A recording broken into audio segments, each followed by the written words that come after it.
행복이란 게 참 별거 없다고 믿었다. 퇴근하고 돌아오면 따뜻한 찌개 냄새가 온 집안을 감싸고 소파에 앉아 오늘 하루 어땠냐며 도란도란 이야기를 나누는 일상. 내 아내 미영은 그런 평범한 행복을 완벽하게 만들어주는 사람이었다. 그녀의 웃음소리는 언제나 집안의 공기를 화사하게 바꿨고 나는 그런 아내를 보며 세상에서 가장 운이 좋은 남자라고 생각했다. 우리는 서로를 너무나 잘 안다고 우리 사이엔 어떠한 비밀도 없다고 굳게 믿어왔던 그런 평화로운 부부였다. 하지만 어느 순간부터 그 평화에 아주 미세한 금이 가기 시작했다. 평소라면 퇴근 직후에 거실에서 나를 반기던 아내의 모습이 보이지 않는 날이 잦아졌다. 처음에는 단순하게 생각했다. 요즘 들어 부쩍 생활비에 보탬이 되고 싶다며 근처 카페에서 파트타임 일을 시작하겠다고 말하던 아내였으니까 여보, 나 좀 더 여유롭게 살고 싶어서 그래. 낮에 잠깐 나갔다 오는 거니까 걱정하지 마.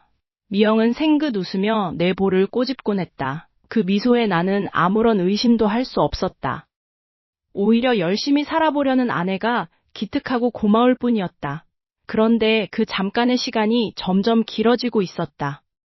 오후 2시가 되면 어김없이 현관문을 나서는 아내의 뒷모습은 언제부턴가 묘하게 설레 보였다. 현관 거울 앞에서 립스틱을 덧바르고 평소에는 잘 뿌리지 않던 향수를 손목에 살짝 찍는 모습.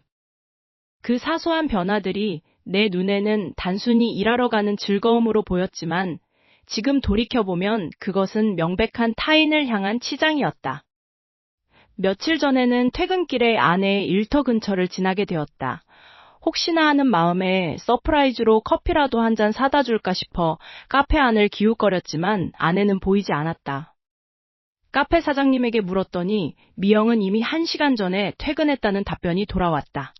오후 4시, 아내가 말한 퇴근 시간보다 훨씬 이른 시간이었다. 심장이 덜컥 내려앉았다. 집에 도착했을 때 아내는 마치 하루 종일 집안일을 한 것처럼 앞치마를 두른 채 거실 청소를 하고 있었다. 여보, 왔어? 오늘따라 왜 이렇게 일찍 왔어? 아무렇지 않게 웃으며 나를 반기는 그녀의 얼굴을 보는데 이상하게도 낯선 기분이 들었다. 늘 보던 얼굴인데 마치 가면을 쓴 사람을 보는 듯한 서늘함. 나는 억지로 미소를 지으며 아무 일도 없다는 듯 가방을 내려놓았지만 마음 한구석에서는 검은 물음표가 커져만 갔다. 도대체 어디서 시간을 보내다 온 걸까? 왜 나에게 거짓말을 하는 걸까? 내 아내가 나의 미영이 숨기고 있는 오후의 2시간은 대체 무엇일까? 의심은 꼬리에 꼬리를 물었다. 잠든 아내의 얼굴을 가만히 내려다보며 수없이 많은 질문을 던져보았지만 답은 없었다. 그래, 더 이상 이렇게 혼자 끙끙 앓으며 바보처럼 앉아있을 수는 없다. 직접 눈으로 확인해야겠다. 그녀가 나가는 오후의 그 시간, 그 뒤에 숨겨진 진실이 무엇인지 내 두 눈으로 똑똑히 확인할 것이다. 내일 나는 아내 몰래 뒤를 밟기로 결심했다. 이 평온한 일상이 깨질지도 모른다는 두려움보다 이 찝찝한 의심을 걷어내고 싶은 갈증이 훨씬 더 컸다. 미영이 나간 뒤 나도 조용히 외투를 챙겨 입고 현관문을 열었다. 아내의 뒤를 따라가는 나의 발걸음이 무겁게 떨리고 있었다. 아내의 뒷모습을 쫓아 도심의 번화가를 벗어난 것은 순전히 본능적인 이끌림 때문이었다. 며칠 전부터 시작된 석연치 않은 느낌. 오후만 되면 바쁘다며 현관문을 나서던 그녀의 가벼운 발걸음이 내 마음속에 가시처럼 박혀 있었다. 나는 혹시라도 그녀에게 들킬까봐 거리를 두고 뒤를 밟았다. 익숙한 차림새, 평소에는 잘 신지 않던 높은 굽의 구두 소리가 아스팔트 위에서 유난히 날카롭게 울려 퍼졌다. 그녀는 평소 가던 도서관이나 마트 방향이 아닌 인적이 드문 골목길 끝자락에 위치한 낡고 작은 카페로 들어갔다. 카페 문 위에는 준비 중이라는 팻말이 걸려 있었지만 안쪽에서는 은은한 조명이 새어나오고 있었다. 나는 숨을 죽인 채 유리창 틈새로 내부를 들여다보았다. 카페 안은 텅 비어 있었고 구석진 창가 자리에 익숙한 실루엣이 앉아 있었다. 나의 아내, 세상에서 가장 다정하다고 믿었던 그 여자가 맞았다. 하지만 그 옆에 앉아있는 남자를 확인한 순간 내 심장은 차갑게 얼어붙었다. 앳된 얼굴, 헐렁한 티셔츠 차림의 알바생이었다. 단순한 지인과의 만남이라고 애써 부정해보려 했지만 눈앞의 광경은 도저히 정상적인 관계라 볼 수 없었다. 아내는 평소 나에게 보여주던 그 수줍은 미소를 그 남자에게 아낌없이 건네고 있었다. 그녀는 남자의 손을 자연스럽게 잡아 자신의 볼에 가져다 대거나 남자가 내미는 컵을 마치 연인들처럼 웃으며 받아 마셨다. 대화 소리는 들리지 않았지만 공기를 가득 채운 핑크빛 기류만으로도 그들의 관계를 충분히 짐작할 수 있었다. 저 남자의 뻔뻔한 눈빛과 아내의 나른한 표정을 보고 있자니 머릿속에서 무언가 툭 끊어지는 소리가 났다. 지금까지 우리가 쌓아온 시간, 내가 그녀를 위해 바쳤던 정성과 신뢰가 한순간에 모래성처럼 무너져 내리는 기분이었다. 왜 하필 이런 곳이었을까? 왜 하필 저런 어린 남자였을까? 화가 치밀어 올라 주먹을 꽉 쥐었다. 손톱이 손바닥을 파고들어 통증이 느껴졌지만 그보다 가슴 안쪽에서 느껴지는 배신감이 몇 배는 더 쓰라렸다. 나는 당장이라도 문을 박차고 들어가 저들의 가증스러운 가면을 찢어버리고 싶었다. 당신 지금 뭐 하는 거야? 도대체 나한테 왜 이런 짓을 하는 거지? 라고 소리치고 싶었다. 하지만 발이 떨어지지 않았다. 내가 아는 아내는 이런 사람이 아니었다. 아니, 내가 알고 있던 아내라는 존재 자체가 허상이었을지도 모른다는 공포가 밀려왔다. 그때였다. 아내가 시계를 확인하더니 자리에서 일어났다. 그러자 옆에 있던 알바생도 자리에서 일어나 아내의 어깨를 조심스럽게 감싸 안았다. 그들은 마치 이 공간이 자신들만의 은밀한 아지트라도 되는 양 서로를 향해 깊은 애정을 드러냈다. 나는 거친 숨을 몰아쉬며 그들의 다음 행동을 주시했다. 아내는 묘한 미소를 지으며 앞장섰고 알바생은 그녀의 뒤를 따랐다. 그들이 향한 곳은 카페 깊숙한 곳에 마련된 어두컴컴한 창고 같은 작은 방이었다. 문이 열리고 두 사람은 서로의 손을 꼭 맞잡은 채 안으로 발을 들였다. 굳게 닫히는 문틈 사이로 마지막으로 본 것은 문을 닫기 직전 아내가 뒤를 돌아보며 짓던 그 찰나의 희열 가득한 표정이었다. 나는 멍하니 그 자리에 서서 닫힌 문만 바라보았다. 머릿속이 하얗게 전멸했다. 이제 어떻게 해야 할까? 이 문을 열면 정말로 돌아올 수 없는 강을 건너게 되는 걸까? 나의 비극은 이제 막 서막을 알리고 있었다. 그날 밤 아내의 웃음소리가 유난히 날카롭게 귓가를 찔렀다. 아무 일도 없었다는 듯 평온한 얼굴로 저녁상을 차리는 아내의 뒷모습을 보며 나는 낮에 보았던 그 카페 안의 풍경을 억지로 머릿속에서 지워내려 애썼다. 아니, 지우고 싶었다. 그저 내 착각이기를, 단순히 아르바이트생과 친분이 두터운 손님 사이의 다정함이었기를 바랐다. 하지만 심장 언저리에 박힌 의심의 가시는 시간이 갈수록 더 깊숙이 파고들었다. 아내가 샤워를 하러 욕실로 들어간 뒤 거실에는 무거운 정적만이 감돌았다. 식탁 위에 놓인 아내의 휴대전화가 진동했다. 화면이 밝게 켜지며 메시지 알림이 떴다. 순간 내 심장이 덜컥 내려앉았다. 평소라면 결코 들여다보지 않았을 아내의 사생활이었지만 내 손은 이미 제멋대로 움직이고 있었다. 홀린 듯 비밀번호를 눌렀다. 아내의 생일. 다행히 잠금은 쉽게 풀렸다. 메시지 창에는 낯선 번호로 온 대화가 가득했다. 오늘 진짜 즐거웠어요. 누나가 말해준 그 카페 구석 자리는 우리만의 아지트 같아요. 다음엔 좀 더 오래 봐요. 집에 있는 그 사람 눈치 보느라 너무 답답하잖아요. 머릿속이 하얗게 전멸했다. 웅웅거리는 이명소리 사이로 아내의 웃음소리가 환청처럼 들려왔다. 누나, 우리만의 아지트 눈치 보느라 답답하다. 단어 하나하나가 비수가 되어 내 가슴에 꽂혔다. 내가 그토록 믿고 사랑했던, 세상에서 가장 따뜻하다고 생각했던 내 아내가 사실은 다른 남자의 품에서 나를 비웃고 있었던 것이다. 욕실에서 들려오는 물소리가 마치 나를 비웃는 것 같아 온몸의 피가 차갑게 식어갔다. 배신감은 분노보다 먼저 무력감으로 찾아왔다.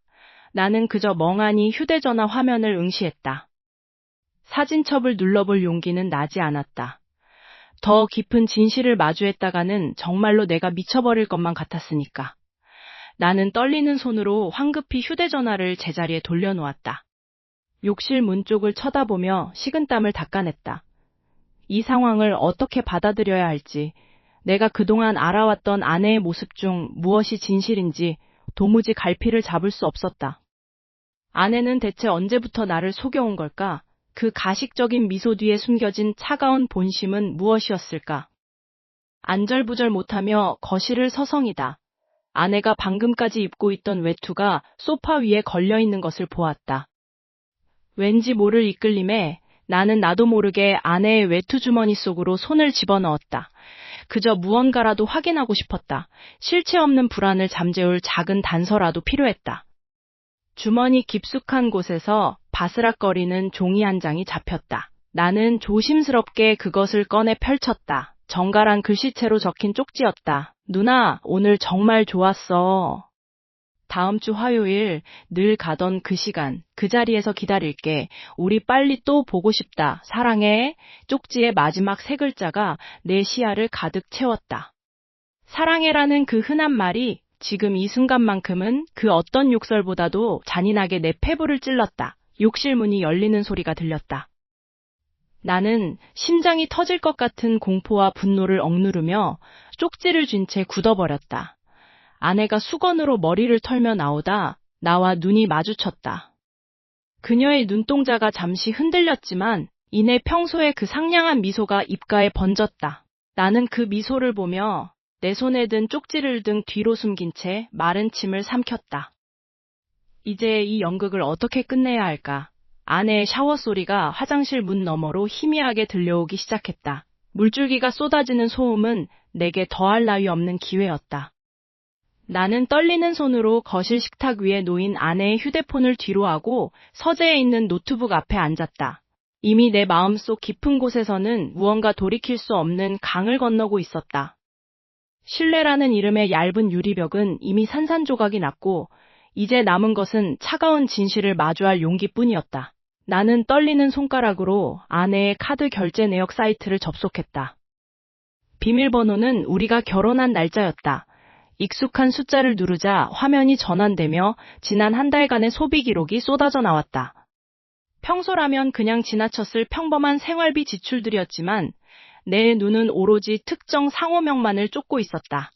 그리고 화면을 밑으로 내릴수록 내 심장은 불규칙하게 요동쳤다. 카페 로맨틱.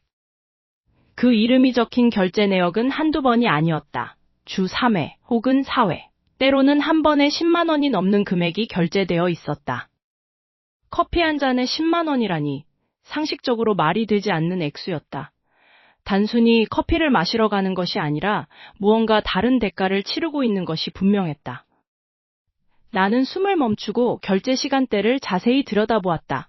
아내가 마트에 다녀오겠다거나 친구를 만난다고 했던 시간들과 정확히 일치했다. 그때 명세서 하단에 기재된 일련의 결제 항목들이 내 눈을 의심케 했다. 단순히 메뉴 가격이 아니었다. 상담료, 컨설팅, 패키지, 순간 등줄기에 식은땀이 흘렀다. 그 알바생이라는 놈은 단순한 내연남이 아니었다. 그는 아내의 심리를 교묘하게 파고들어 돈을 뜯어내고 있었다. 아내가 털어놓던 나에 대한 불만들, 최근 들어 부쩍 예민해진 그녀의 태도, 그 모든 것이 사실은 그 녀석의 세뇌에서 비롯된 것이 아닐까? 놈은 마치 가스라이팅을 하듯 아내의 마음을 조금씩 갈아먹고 있었던 것이다. 내 아내는 그놈에게 홀려 돈을 갖다 바치며 스스로 파멸의 길로 걸어가고 있었다. 분노가 머리끝까지 치밀어 올랐다. 이 빌어먹을 상황을 어떻게 해결해야 할지 머릿속이 하얗게 타버리는 것 같았다. 나는 혹시나 하는 마음에 아내의 노트북 폴더들을 뒤지기 시작했다. 그녀가 무심코 숨겨둔 파일들이 분명히 있을 거라는 직감이 들었다. 수많은 사진과 문서 파일 사이에서 마이 다이어리라는 이름의 폴더가 눈에 들어왔다. 그 안에는 날짜별로 정리된 녹음 파일들이 수십 개 저장되어 있었다. 나는 가장 최근 날짜의 파일을 클릭했다. 스피커에서 흘러나오는 소리에 내 몸은 돌처럼 굳어버렸다. 명확하고도 뻔뻔한 그놈의 목소리였다. 당신은 지금 이 집에서 숨도 제대로 못 쉬잖아. 남편이라는 사람은 당신의 가치를 전혀 몰라. 하루라도 빨리 그 인간이랑 정리하고 내 곁으로 와. 그래야 당신도 나도 살 수 있어. 지금 당신 수중에 있는 돈 전부 다 가져와. 그게 당신의 새 출발을 위한 보험이라고 생각하라고. 그 뒤로 들리는 건 아내의 흐느끼는 울음소리와 놈의 차가운 명령조의 목소리였다. 나는 손을 부들부들 떨며 화면을 응시했다. 화면에 표시된 녹음 시간은 바로 어제였다. 아내는 이미 나를 버리고 그놈과 함께할 미래를, 아니 파멸을 준비하고 있었다. 나는 서재의 어둠 속에서 거친 숨을 내뱉었다.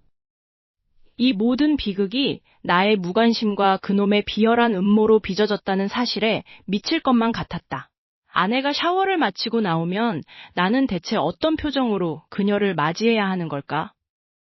퇴근 시간이 한참 지났음에도 불구하고 나는 카페 뒷골목의 어스름한 조명 아래 서 있었다. 심장이 터질 듯이 뛰고 있었다. 손끝은 차갑게 식어갔지만 머릿속은 분노로 뜨겁게 달아올랐다. 드디어 그놈이 나타났다. 카페 문을 열고 콧노래를 흥얼거리며 나오는 놈의 얼굴을 보자 그동안 억눌러왔던 배신감이 울컥 치밀어 올랐다. 나는 망설임 없이 놈의 앞길을 가로막았다. 놈은 잠시 놀란 듯 멈칫하더니 이내 비릿한 웃음을 지으며 나를 아래 위로 훑어보았다. 잠시 이야기 좀 하죠. 나의 목소리는 형편없이 떨리고 있었다. 하지만 놈은 태연하게 주머니에 손을 찔러넣고는 어깨를 으쓱거렸다. 놈의 눈동자에는 나에 대한 존중이나 미안함 같은 것은 털끝만큼도 없었다. 그저 귀찮은 벌레를 대하는 듯한 오만한 태도뿐이었다. 나는 떨리는 손으로 놈의 멱살을 잡고 싶었지만 간신히 이성을 붙잡으며 놈에게 물었다. 왜 내 아내에게 접근했는지, 대체 어디까지 선을 넘은 것인지 똑바로 말하라고 다그쳤다. 그러나 놈의 입에서 나온 첫마디는 나의 예상보다 훨씬 더 역겨웠다. 저기요, 아저씨. 사람 잘못 보신 거 아니에요? 아내분이라뇨? 저랑 손님 관계일 뿐인데 무슨 소설을 쓰시는 건지 모르겠네. 혹시 정신적으로 좀 힘드신가 봐요? 놈은 말끝마다 조롱을 섞어 던졌다. 나는 아내가 카페에 가져다 바친 그 수많은 돈과 휴대폰에서 봤던 그 치명적인 메시지들을 언급하며 놈을 몰아세웠다. 증거가 차고 넘친다고, 이제 와서 발뺌해도 소용없다고 소리쳤다. 그러자 놈의 표정이 순간적으로 차갑게 굳어지더니 갑자기 실소를 터뜨렸다. 놈은 한 걸음 내게 다가와 낮고 위협적인 목소리로 속삭였다. 그래요, 다 인정한다고 칩시다. 근데요, 지금 이 상황에서 사람들이 누구 말을 믿어줄 것 같아요? 멀쩡하게 생긴 대학생인 나일까요? 아니면 자기 아내 하나 단속 못해서 집착하고 찌질하게 굴다가 급기야는 카페 앞까지 찾아와 난동 부리는 의처증 환자일까요? 놈의 말은 칼날이 되어 내 심장을 찔렀다. 놈은 거기서 멈추지 않고 더 잔인한 말을 이어갔다. 아내분이 저한테 뭐라고 했는지 아세요? 남편이 평소에도 손버릇이 나쁘고 집착이 너무 심해서 숨도 못 쉬겠다고 하던데요. 지금 이렇게 길거리에서 저한테 시비 거시는 거 제가 영상으로 남겨서 커뮤니티에 올리면 어떻게 될까요? 아내분 괴롭히는 가정폭력범으로 찍혀서 사회생활은 끝장나는 거. 순식간일 텐데 머릿속이 하얗게 변했다. 뻔뻔함의 극치였다. 피해자가 오히려 가해자가 되어 나를 협박하고 있었다. 놈은 내가 아무것도 할 수 없다는 사실을 너무나 잘 알고 있었다. 나는 분노로 몸을 떨며 놈의 멱살을 잡으려 손을 뻗었다. 그 순간 뒤에서 익숙한 구두 소리가 들려왔다. 뒤를 돌아본 나의 눈에 들어온 것은 경악스러운 광경이었다. 그곳에는 아내가 서 있었다. 잔뜩 화가 난 얼굴로 나를 노려보는 그녀의 눈빛에는 증오가 가득했다. 당신 지금 뭐 하는 거야? 왜 애꿎은 사람을 괴롭혀? 그녀는 달려와 내 뺨을 후려쳤다. 날카로운 소리와 함께 고개가 옆으로 돌아갔다. 차가운 길바닥에 주저앉은 나의 눈앞으로 그녀가 놈의 팔을 다정하게 감싸쥐는 모습이 보였다. 그 뻔뻔한 녀석의 비웃음을 뒤로하고 돌아온 집은 평소보다 훨씬 더 차갑게 느껴졌다. 아내는 평소처럼 아무 일 없었다는 듯 거실에서 TV를 보고 있었지만 내 눈에는 그 평화로운 모습이 마치 깨지기 직전의 유리잔처럼 위태로워 보였다. 나는 서재로 들어가 문을 걸어 잠갔다. 심장이 미친 듯이 뛰었다. 그 녀석의 눈빛, 나를 내려다보며 짓던 그 기괴한 승리감 섞인 미소, 분명히 어디서 본 적이 있었다. 단순히 카페에서 마주쳤던 얼굴이 아니었다. 내 기억의 저편, 억지로 덮어두었던 지독한 악몽 같은 과거가 서서히 고개를 들기 시작했다. 나는 떨리는 손으로 노트북을 켰다. 그놈의 이름, 카페에서 얼핏 들었던 그 이름 하나에 의지해 밤새도록 뒤지기 시작했다. 사람들의 인스타그램, 과거 기사, 그리고 우리 부모님이 운영하시던 예전 사업장의 기록들까지. 수백 페이지의 데이터를 넘기며 눈이 충혈될 정도로 몰입했다. 그러다 우연히 클릭한 10년 전 지역신문사의 낡은 사회면 기사가 내 손을 멈추게 했다. 거기에는 앳된 얼굴의 소년, 바로 그 아르바이트생의 얼굴이 찍혀 있었다. 그리고 그 옆에는 횡령 혐의로 고소당했던 그의 부모와 그 사건의 결정적인 증인이었던 우리 아버지의 이름이 적혀 있었다.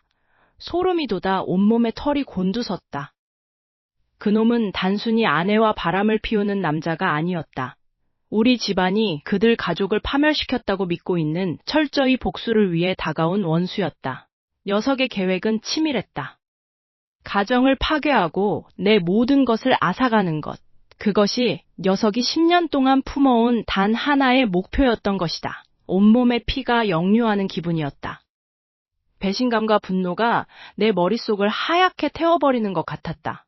하지만 그 고통조차도 잠시였다. 더 끔찍한 진실을 마주하기 전까지는 말이다. 나는 아내가 내 서재에 들어오지 못하게 잠가둔 금고를 열었다. 혹시나 하는 마음에 그녀의 외장 하드를 다시 확인했다. 그동안 아내가 보였던 그 알 수 없는 행동들, 나에게 숨기려 했던 그 의문의 서류들이 하나씩 퍼즐처럼 맞춰지기 시작했다. 아내는 정말로 그놈에게 속고 있는 것일까? 아니면... 나는 숨을 멈추고 파일 하나를 열었다. 그곳에는 아내와 그놈이 주고받은 이메일 전문이 고스란히 담겨 있었다. 이번 달 말이면 거의 다 넘어와. 당신이 말한 대로 그의 모든 자산을 처분해서 이쪽 계좌로 옮기는 중이야. 그것은 아내가 보낸 이메일이었다. 녀석에게 속는 척하며 불쌍한 희생양을 연기하던 아내가 사실은 녀석과 손을 잡고 내 모든 재산을 가로채기 위해 짜고 치는 고스톱을 벌이고 있었던 것이다. 아내의 글은 냉정하고 치밀했으며 무엇보다 나를 향한 경멸로 가득 차 있었다. 그녀가 나를 보며 웃어주던 그 달콤한 미소들이 사실은 내 등 뒤에서 칼을 꽂기 위한 연습이었다는 사실이 믿을 수 없을 만큼 생생하게 눈앞에 펼쳐졌다. 내 가슴 속에서 무언가가 툭 하고 끊어지는 소리가 들렸다. 이제 이 집안에서 믿을 수 있는 사람은 아무도 없었다. 나는 서재의 문을 살며시 열고 거실에서 콧노래를 부르며 와인을 따르고 있는 아내의 뒷모습을 응시했다. 이 지옥 같은 연극의 막이 내릴 시간이었다. 그날 이후 내 삶은 서서히, 하지만 아주 치밀하게 붕괴하기 시작했다. 아내는 이제 나를 볼 때마다 눈빛부터 달라졌다.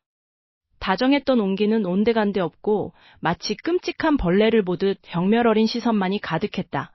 알바생, 아니 그 사악한 복수기의 설계는 생각보다 훨씬 더 깊고 지독했다.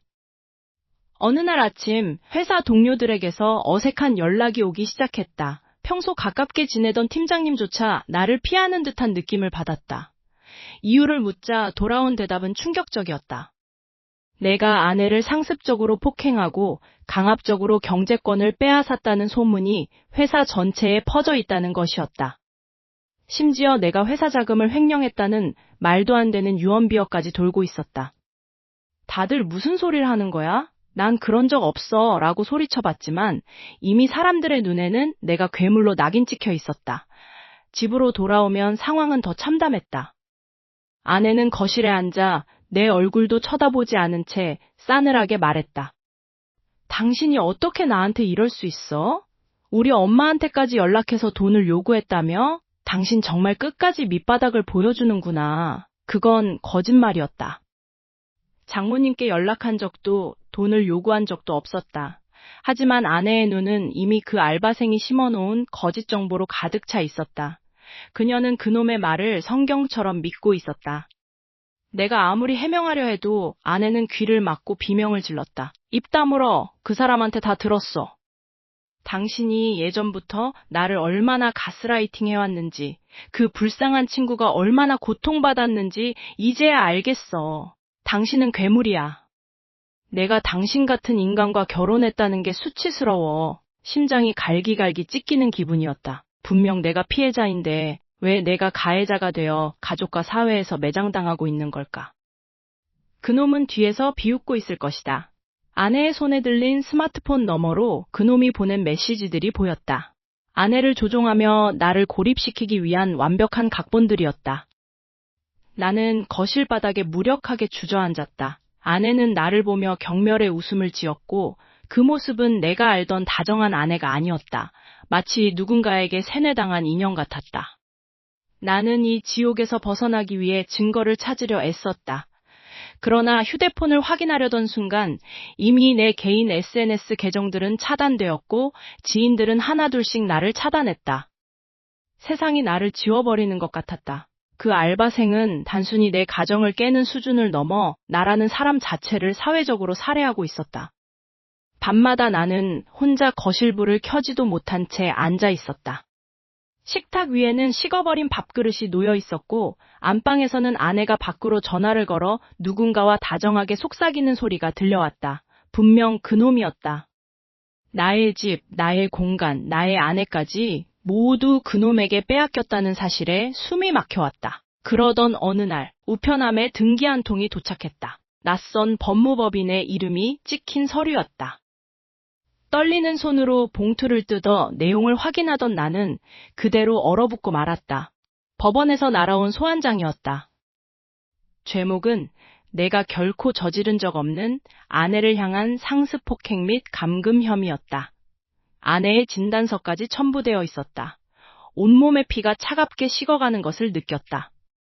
그놈의 복수는 이미 법정이라는 거대한 전쟁터까지 나를 끌어들이고 있었다. 나는 이제 어떻게 되는 걸까? 모든 것이 끝났다는 절망감이 나를 덮쳤다. 양가 부모님과 친척들이 모두 모인 거실은 평소라면 화기애애했을 테지만 오늘만큼은 살얼음판을 걷는 듯한 긴장감으로 가득 찼다. 아내의 옆에 앉아 뻔뻔하게 예의를 차리고 있는 그놈, 알바생이자 내 가정을 파멸로 몰아넣은 장본인이 그곳에 있었다. 내 아내는 그놈의 손을 은근히 감싸주며 마치 자신이 세상에서 가장 억울한 피해자인 양 연기를 하고 있었다. 장인어른과 장모님의 시선은 나를 향해 날카로운 칼날처럼 꽂혔다. 그들이 나를 가정폭력을 일삼는 파렴치한 인간으로 낙인 찍은 상태였기에 집안의 공기는 숨이 막힐 지경이었다. 자네, 정말 끝까지 이렇게 나올 셈인가? 내 딸이 자네 때문에 얼마나 마음고생을 했는지 알기나 하나? 장인어른의 호통소리가 거실을 울렸다. 나는 조용히 가방에서 두툼한 서류 봉투를 꺼내 테이블 위에 던졌다. 둔탁한 소리에 모두의 시선이 집중되었다. 그 안에는 그놈이 수년 전 우리 가족에게 품었던 원한과 아내에게 접근하기 위해 꾸몄던 치밀한 가스라이팅의 증거들이 가득했다. 그놈의 얼굴이 찰나의 순간 하얗게 질리는 것을 보았다. 하지만 놈은 이내 비열한 웃음을 지으며 다시 입을 열었다. 형님, 정말 끝까지 추하시네요. 이런 가짜 서류들로 장인어른까지 속이려 하다니 정말 병적인 거 아시죠? 나는 피식 웃음이 나왔다. 이제 더 이상의 변명은 통하지 않을 것이다. 나는 그놈의 과거, 그가 다른 여성들을 상대로 했던 사기 행각, 그리고 아내와의 은밀한 메시지 내역을 하나하나 읊기 시작했다. 특히 아내를 심리적으로 압박하며 나를 악마로 만들라고 지시했던 그 음성 녹음본을 재생했을 때 거실은 죽은 듯이 고요해졌다. 아내의 손이 떨리기 시작했다. 그녀는 믿을 수 없다는 듯 옆에 앉은 놈을 돌아보았다. 놈은 당황한 기색이 역력했지만 끝까지 나를 노려보며 아내의 팔을 꽉 움켜쥐었다. 자기야, 다 거짓말이야. 저 사람이 조작한 거야. 나 믿지? 당장 저 사람을 경찰에 신고하자. 놈의 목소리에는 다급함이 묻어났다. 나는 아내의 눈을 똑바로 쳐다보며 마지막 카드를 꺼냈다. 그것은 그놈이 나를 무너뜨리기 위해 아내에게 건넸던 가짜 위자료 청구서와 그 뒤에 숨겨진 거액의 갈취 계획서였다. 아내의 동공이 흔들렸다. 이제 그녀는 자신이 사랑이라 믿었던 것이 실은 철저히 계산된 복수의 도구였음을 깨닫기 시작한 모양이다. 모든 진실은 여기에 있어. 자, 이제 선택해. 나는 싸늘하게 가라앉은 목소리로 아내를 압박했다.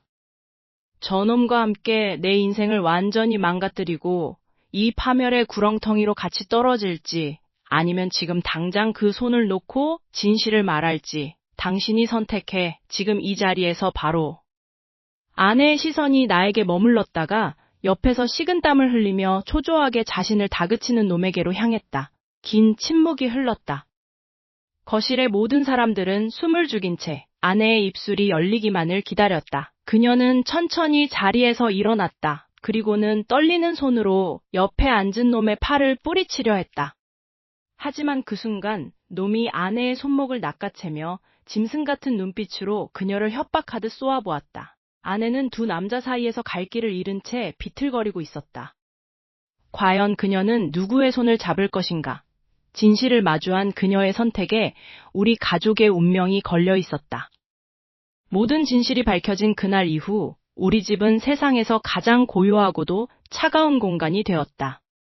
법정에서 그 자식, 알바생의 파렴치한 과거와 내 가정을 무너뜨리기 위해 치밀하게 설계했던 계획들이 낱낱이 공개되었을 때 나는 통쾌함보다는 깊은 허탈감을 느꼈다. 그는 법의 심판을 받게 되었고 자신의 야비한 복수극 끝에 결국 스스로 파멸을 자초했다. 하지만 그 대가가 내 삶의 파괴라는 사실은 변하지 않았다.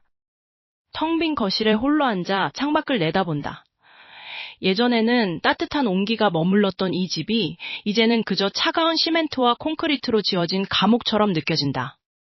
아내는 방 안에 틀어박혀 며칠째 나오지 않고 있다. 그녀의 울음소리가 가끔 문틈을 타고 흘러나오지만 예전처럼 달려가 안아주고 싶다는 생각은 들지 않는다. 그녀가 내뱉었던 그 많은 거짓말들이 마치 독이 든 화살처럼 내 기억 속에 박혀 있다. 나를 사회적으로 매장하려 했던 그들의 공모를 알게 되었을 때 내 심장은 이미 조각조각 부서져 가루가 되었다. 신뢰라는 건 무너지는 건 한순간이지만 다시 쌓아 올리는 법은 그 누구도 알려주지 않는다. 거실 테이블 위에는 아내가 쓴 사과문이 놓여 있다. 며칠째 수십 번은 읽은 내용이다.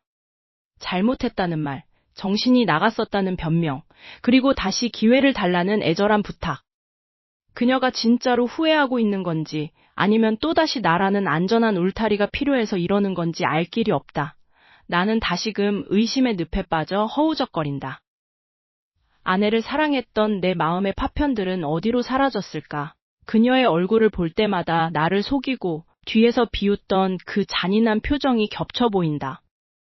사랑했던 사람에게 배신당한다는 것이 이렇게나 사람을 피폐하게 만드는 것인지 이전에는 미처 몰랐다. 냉장고에 붙어있던 우리의 행복했던 사진들은 이미 쓰레기통에 처박아 버렸다. 하지만 그 빈자리가 너무나도 크게 느껴진다. 나는 이제 무엇을 위해 살아가야 하는 걸까? 내 인생의 절반 이상을 공유했던 사람을 단칼에 끊어내는 것이 과연 정의로운 일일까? 아니면 비겁한 회피일까? 방문이 열리는 소리가 들린다. 아내가 조심스럽게 거실로 나와 내 눈치를 살핀다. 그녀의 눈가에는 눈물이 고여있고 초췌해진 모습은 예전에 그 당당했던 아내의 모습이 아니다. 그녀가 다가와 떨리는 손으로 내 어깨에 손을 올리려다 멈칫한다. 그 짧은 거리조차 이제는 넘을 수 없는 강처럼 느껴진다. 여보, 나 정말 잘못했어. 제발 한 번만 더. 그녀의 목소리는 갈라져 있었다. 나는 대답 없이 창밖의 어둠만 응시했다.